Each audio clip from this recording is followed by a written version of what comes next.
everybody, it's Mel. Thank you so much for joining me today for my reading wrap-up for December of 2022. So I'm going to talk you through all the books that I read in the month of December, let you know what I thought of them, ratings, all that stuff. At the end of the video, I'll be talking through some more general stats.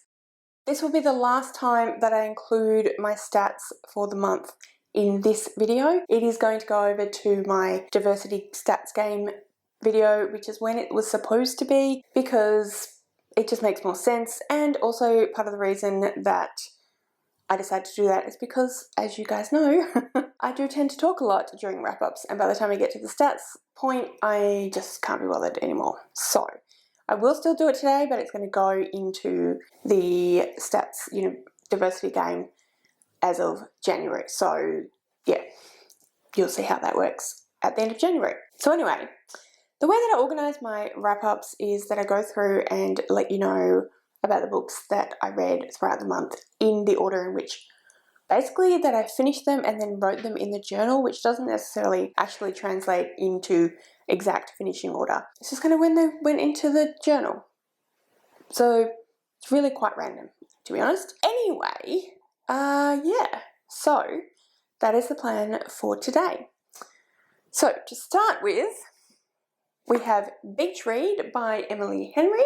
This is it's put up as a romance, but I would say this is probably more of a kind of general fiction or women's fiction than it is a romance. There's definitely a romance in the book, but I feel like that's not really the focus of what is actually going on in the book. I mean, any story that is well done has lots of other stuff apart from the kind of main plot points that move the story along. But I don't feel like the romance is the story that moves the story along, if that makes sense. So we follow January, and January is an author of romance novels and women's fiction. Some tragedy happens for her in her life, and as a result she can't find her voice, her author voice anymore, and she's really struggling to write her latest book. So as a way to kind of try to dispel some of the aftermath of all of the things that have happened to her, a way to get her head together and a way to try and write her book, she goes to stay in her father who's died. She goes to stay in his house by a lake. I think it's in Michigan. It doesn't actually say, but I'm pretty sure it's in Michigan. And she discovers that living next door to her is a man called Gus, who is a rival of hers. He writes literary fiction. They were at university together and they were rivals at university. And it kind of starts out as rivals, enemies to lovers, and then obviously blossoms into a romance. But like I said, there's a lot more going on than just a straightforward romance. I mean, I feel like there usually is in most romances, but this book is more about January figuring out who she actually is and what she wants out of life. It's about that for Gus as well, and they're both dealing with some fairly big things, including the fact that they both have writer's block. I think that the kind of main storyline that actually propels the story forward is that, sort of as a dare, sort of as a way to try and break both of them out of their individual writing slumps, they decide to swap genres. I thought that was really interesting. I really enjoyed the entire book, actually. I thought it was incredibly well written. I think that Emily Henry is a fantastic author. Yeah, it just made it really interesting. It made for a really interesting discussion about how we think about literature and about what we value or don't value, particularly given that January is a romance author. She's always been a romance author, and she's always thought that Gus looked down on her because she was a romance author and didn't consider her a good enough author, or really an author at all. Also, it talks about the rhetoric around the fact that we call fiction about women written by women women's fiction, whereas she makes this point in the book, and I think it's exactly correct, whereas we would call anything written well, anything written by a woman but not necessarily featuring a woman as main character or about women, but certainly anything written by a man that is not a specific genre of fiction, we would call that fiction. And the fact that we're distinguishing that, and there's always like women's work, there's always like a looking down on, or it's a less important, an idea that's fiction, whereas that's women's fiction. So it has to be distinguished because it's slightly lesser.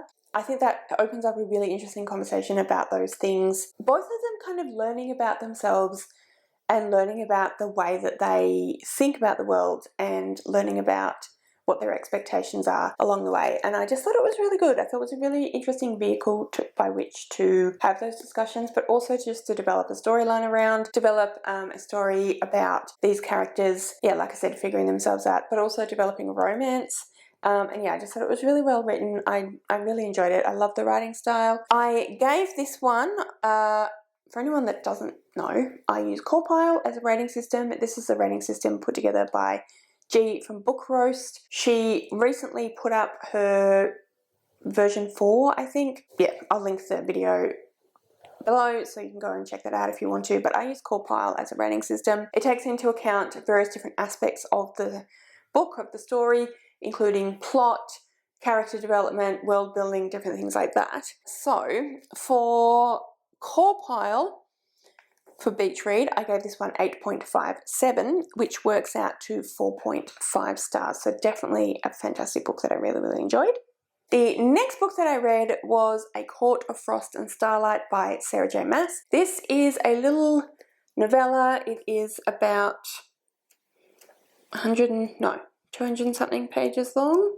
The actual story is 233 pages long. So it's a little novella about the main characters. So about Feyre, about Rhys, and the other characters. And it's about basically the aftermath of Apple War. It's really about them trying to kind of come to terms with what happened and fix their lives and get better and sort out what's going on for them and fix their mental health and repair relationships and all of that sort of thing. It is centered around Christmas, or I think they call it, what are they calling it in here?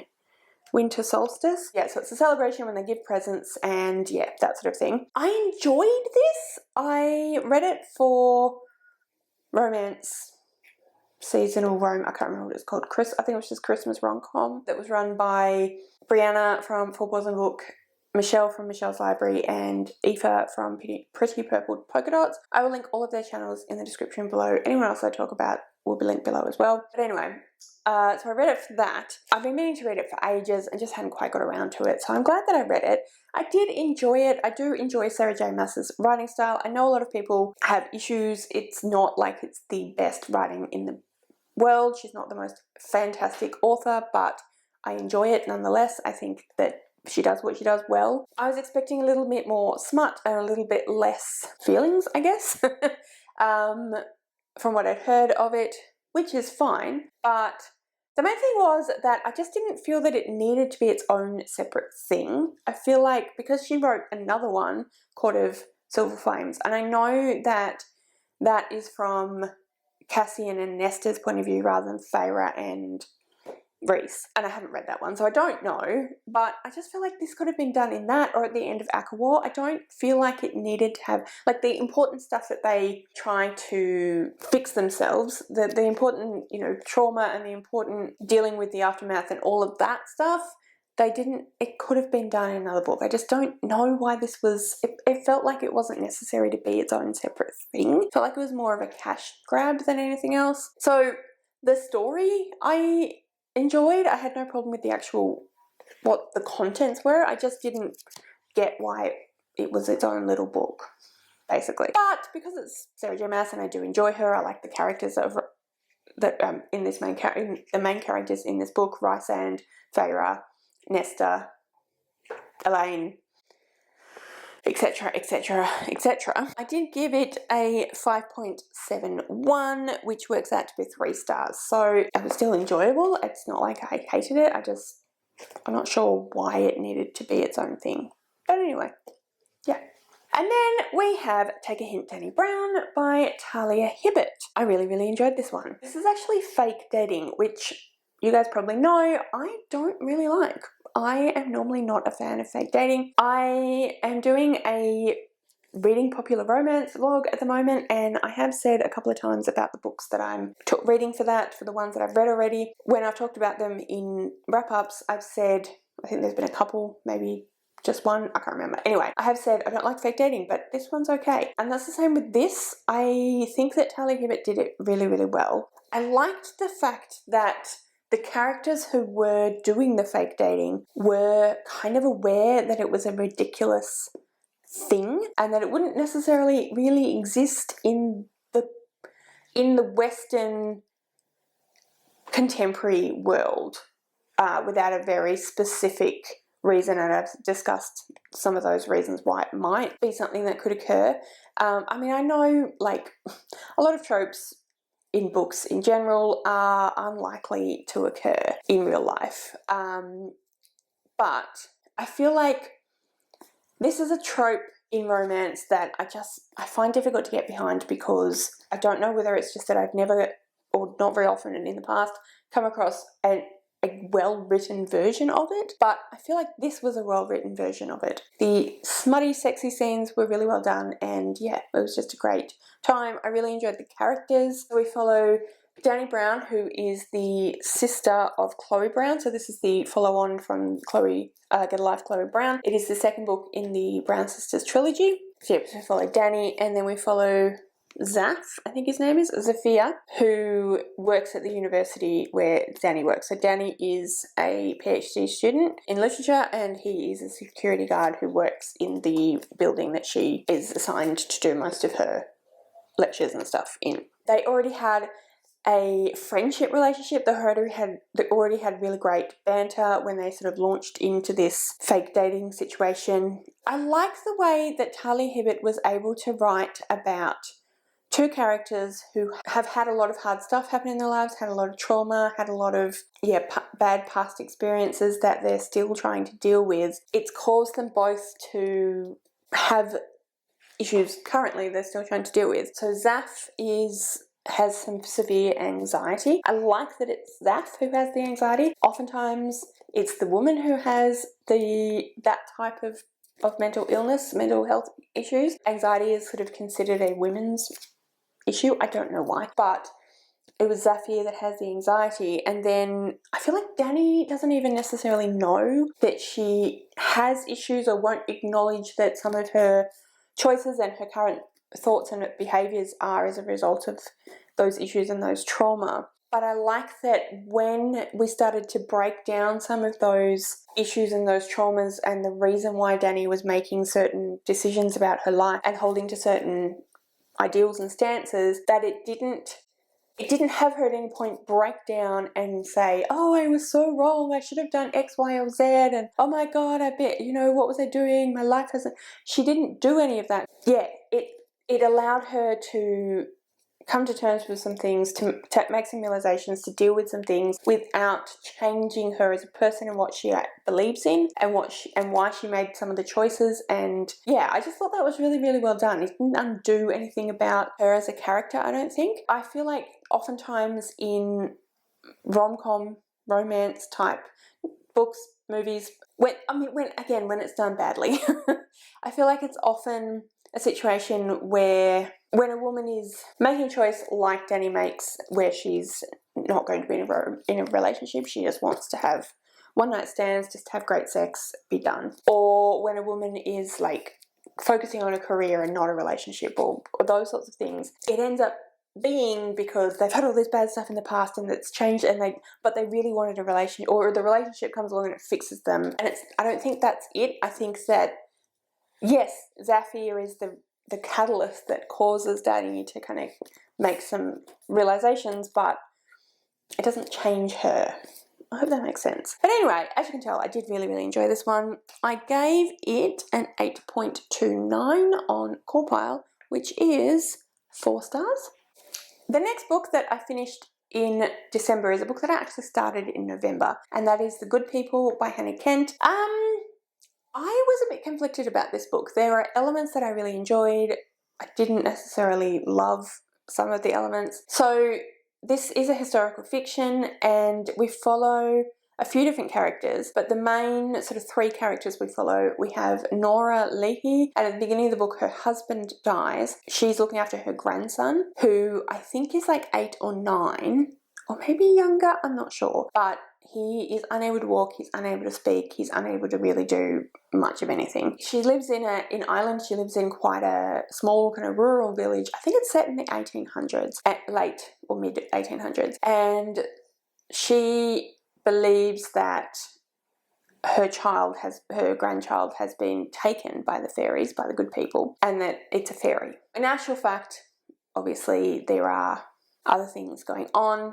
It's still in a time where people are calling the child a cretin. They think that he's just simple, that there's definitely a disability, but they wouldn't even class it that way. So it's not like she's going to really get help from anyone, but she thinks that he's been taken by the fairies. She hires a maid to help look after him once her husband dies, and then she goes to the local kind of witch, I guess, who is a woman who is believed to be in touch with the fairies and touched by the fairies herself. So she goes to her to ask her to help her get her son back, and then, yeah, stuff happens, and some not great stuff happens as a result. I enjoyed some of this book and I didn't love other parts of the book. I thought it was too long is the main thing. I thought it kind of, in the middle, it kind of, yeah, it drew out some of the story that I didn't think needed to be drawn out quite so much, and it had a lot of incidents that was sort of important to see what the people in the area believed and why she came to some of the conclusions she came to, but I just still felt like it was too drawn out. It wasn't necessary for it to be that in-depth with all of these incidences. I do like the way it ended, the resolution, what happened. I was a little bit concerned that it would go in the opposite direction to how it ended up going. Not to give spoilers, but I liked the way it ended up going, if that makes sense. But yeah, I think mainly it was a bit too long and I felt like that kind of dragged it down for me. So on Core Pile, I gave this a 5.71, which is 3 stars again. I just need to change my battery. And we're back. I hope the angle hasn't changed too much. Anyway, the next book that I read was Dragon Haven by Robin Hobb. This is the 2nd book in the Rainwild Chronicles, which is the 4th series, I should say, in the Realm of the Elderling series. I love this series, and yet I've never read the Rainwild Chronicles. I started trying to read the first one a few times in the past and just couldn't get into them for some reason, but I think it was because I was reading them all along. I wanted to go back to Beantown and to go back to the characters in the live ship traders, but it didn't. But anyway, I had enough different distance between myself and when I last read the whole series and these books. And I'm really, really, really enjoying them, which is fantastic because I was really upset that I wasn't getting into them, but I love them and I love Robin Hobb. I love her writing style. I just think she has the most amazing writing style. She creates such incredible characters, such incredible world building. You really get immersed in the world and what's going on. I mean, like I was saying before with Talia Hibbert, like, it's not like you believe that it's happening in the sense that, yes, of course I believe that this is a real place and these are really characters this is a true story, you know, but you get immersed in the world and you feel like it could be real and it could be happening, and it's very believable. The characters are very real. The characters are so fleshed out. They're so well written. They're just so well rounded. They have flaws. They have good things. They just characters. They're people, and it's amazing. I love the way she writes. In the other books where there were dragons, trying not to give spoilers again, where there were dragons previously, they were definitely well characterized, but the dragons are some of the kind of main characters in these books, which I'm really, really loving. I don't want to say too much, like I said, because it's 2nd book in a quartet that is 4th in a series. 4th series in a series, if that makes sense. If you've read these books or you know of these books, you'll know what I mean.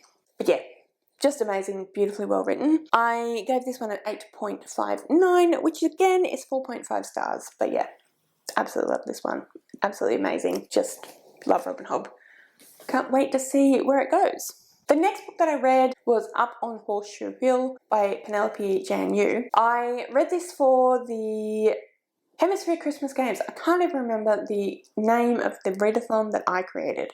Hemisphere Christmas Games is a readathon that I created where I wanted to have a way of saying, hey, look, some of the people that live in this world don't actually have a snowy white Christmas. In Australia, it is in fact quite hot. I'm quite hot at the moment. Anyway, so that was what I was reading this for. You could get extra points, bonus points for reading books that were set where you lived or lived in the hemisphere that you live in over Christmas, and for reading books that were set in the hemisphere that you don't live in for reading books. So I wanted to read a Christmas book set in Australia, which is actually really hard to find. But I saw this one recommended by Crystal from Bond Book Reviews. I thought, yeah, why not? I'll give it a go.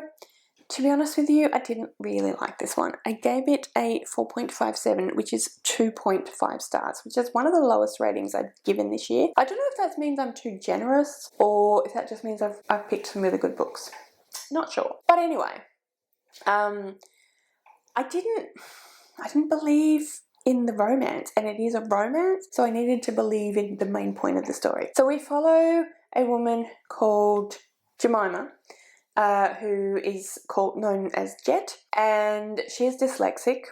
I don't actually know how well that representation is written either. I am not dyslexic, so I can't speak from a own voices point of view. I did read in the back of the book that Penelope Janu did a lot of research and tried to make it as close to accurate as she could. But I mean, obviously with anything, you can only talk about your own if I were to research something, I would only be able to talk about the experiences I hear about.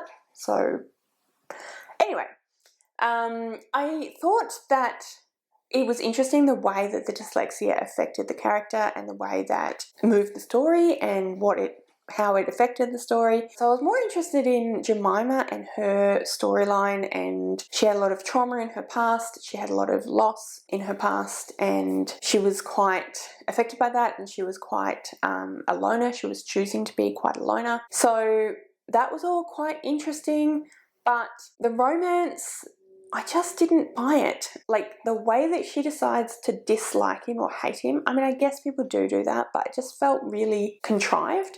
And then the romance just seemed to come out of nowhere. Like, I don't know why it happened. Like, they went from barely seeming to notice each other to kind of being enemies to being can't keep their hands off each other really quickly and for no particular reason. I just found it really strange. I don't know if maybe I'm missing something. If you've read the book and you feel like I missed something, please let me know, because like I said, I'm quite confused. But anyway, I didn't really enjoy it, and I wouldn't recommend it, I'm afraid. Then I have This Winter, which is a novella about Tori and about Charlie Spring. I believe it takes place in between volume 2 and volume 3, or maybe volume 3 and volume 4 of Heartstopper. So it is a Christmas novella. It's basically Tori and Charlie trying to deal with their family, with their parents, after Charlie has come back from hospital where he was sent because he had a lot of different trauma and issues with some eating disorders and different mental health concerns, and it's them trying to kind of figure that out in amongst a big family gathering that isn't always great for people with, well, for anyone, but oftentimes for people with mental health issues, eating disorders are particularly bad, something at Christmas time. So yeah, it was a lot for Charlie and Tori to be sort of dealing with, but I thought it was really well written. I really enjoyed Alice Oseman's writing style. I really liked that we went back to Tori. I have read Solitaire and I enjoyed that one, and obviously Tori is a minor character in the graphic novels and in the TV show Heartstopper, but I still enjoy her as a character, so I was happy to go back and be in her head as well as Charlie's head. And yeah, I thought it was really well written, really good exploration of how it affects the family and what happens as a result and all of those things. So yeah, it was a very little one. It's like 120 pages long, and I did enjoy it. I read it on the morning of Christmas Day. I gave it an 8.43, which is 4.5 stars. And then the final book that I read, which I actually technically finished this morning, but I'm counting in December because I hadn't read most of it, is As Good as Dead by Holly Jackson. This is the final book in the Good Girl's Guide to Murder series. I was really nervous about this. I'd heard a lot of mixed things. I'd heard some people talk about how they didn't love the ending, they didn't love some of the decisions that got made, and they didn't think it fit very well with the characters. So I was quite nervous going in, but I loved this book. I thought it was incredibly well written. Such a page turner. I do agree that the decision that the main character Pip makes was hard. It was a hard decision to have to make. It was a hard decision to make. I agree that if you take the type of person that she was at the beginning of A Good Girl's Guide to Murder, I agree that she would not have made that decision.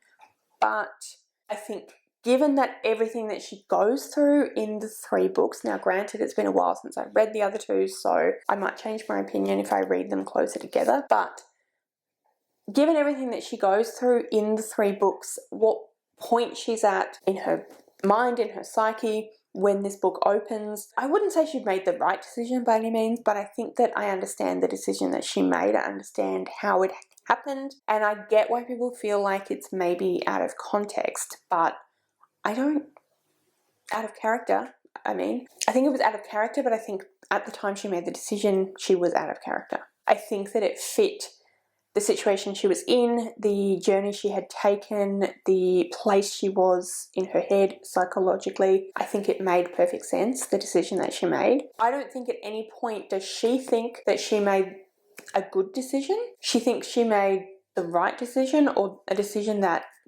was the best decision given all of the other possible decisions. She definitely questions her own choices, her own actions, and I think that she's fully aware that this has changed her. I think she was already changed, and I think the choice that she made, while not necessarily, well, definitely not a good decision, and arguably maybe not the right decision, was definitely something, and it was out of character from what she was in the beginning of the book, or beginning of the series, but she wasn't who she was at the beginning of the series. She had changed. Circumstances had changed her. I just think it made sense. And I also think that it's a really interesting way of sort of looking at, how does trauma change us? How does trauma affect us? What would we do in this situation that Pip was in? What choice would we make? How far would we go when confronted with the things that Pip is confronted with? I'm trying really hard not to give spoilers, so I'm not going to say any more than this. I get why people were disappointed, but I thought this was fabulous. I've loved all 3 of the books. I'm really, really, really excited to see what Holly Jackson comes up with next. So I gave this one a 4.59. No, I didn't. I gave this one a 8.86, which is 4.5 stars as well. So let's discuss our stats quickly, and then I will release you. Okay, so my average core pile rating for the month was 7.34. My average star rating for the month was 3.81. I read 8 books, which meant that I read 2,922 pages. Category breakdown, I read 6 adult books and 2 young adult books. For genres, this one is a bit of a surprise. For genres, I read 4 romances. 4 romances. Who am I? 1 fantasy, only 1. 1 contemporary, 1 historical fiction, and 1 mystery thriller. My favourite book, you will probably not be surprised, is As Good as Dead by Holly Jackson, and my least favourite book, again you won't be surprised, is Up on Horseshoe Hill by Penelope Janu. That's everything for this video. Please comment below any of your thoughts about any of the books that I've read. Have you read them? Did you enjoy them? Did you not enjoy them? Let me know why or why not. What did you think of my opinions about the books and my ratings? Let me know all of that in the description below. If you'd like to leave me a comment but you don't know what, then leave me a stack of books emoji, because I feel like 8 books is a reasonably decent amount of books to have read. All of my social media details are listed in the description below, so if you'd like to go and follow me on any of those other platforms, please feel free to do so. Thank you so much for watching. I really hope you enjoyed this video. If you did, I would absolutely love it if you would subscribe to my channel and give this video a thumbs up. And yeah, like I said, thank you so much for watching. I really hope you enjoyed this video, and I will see you next time.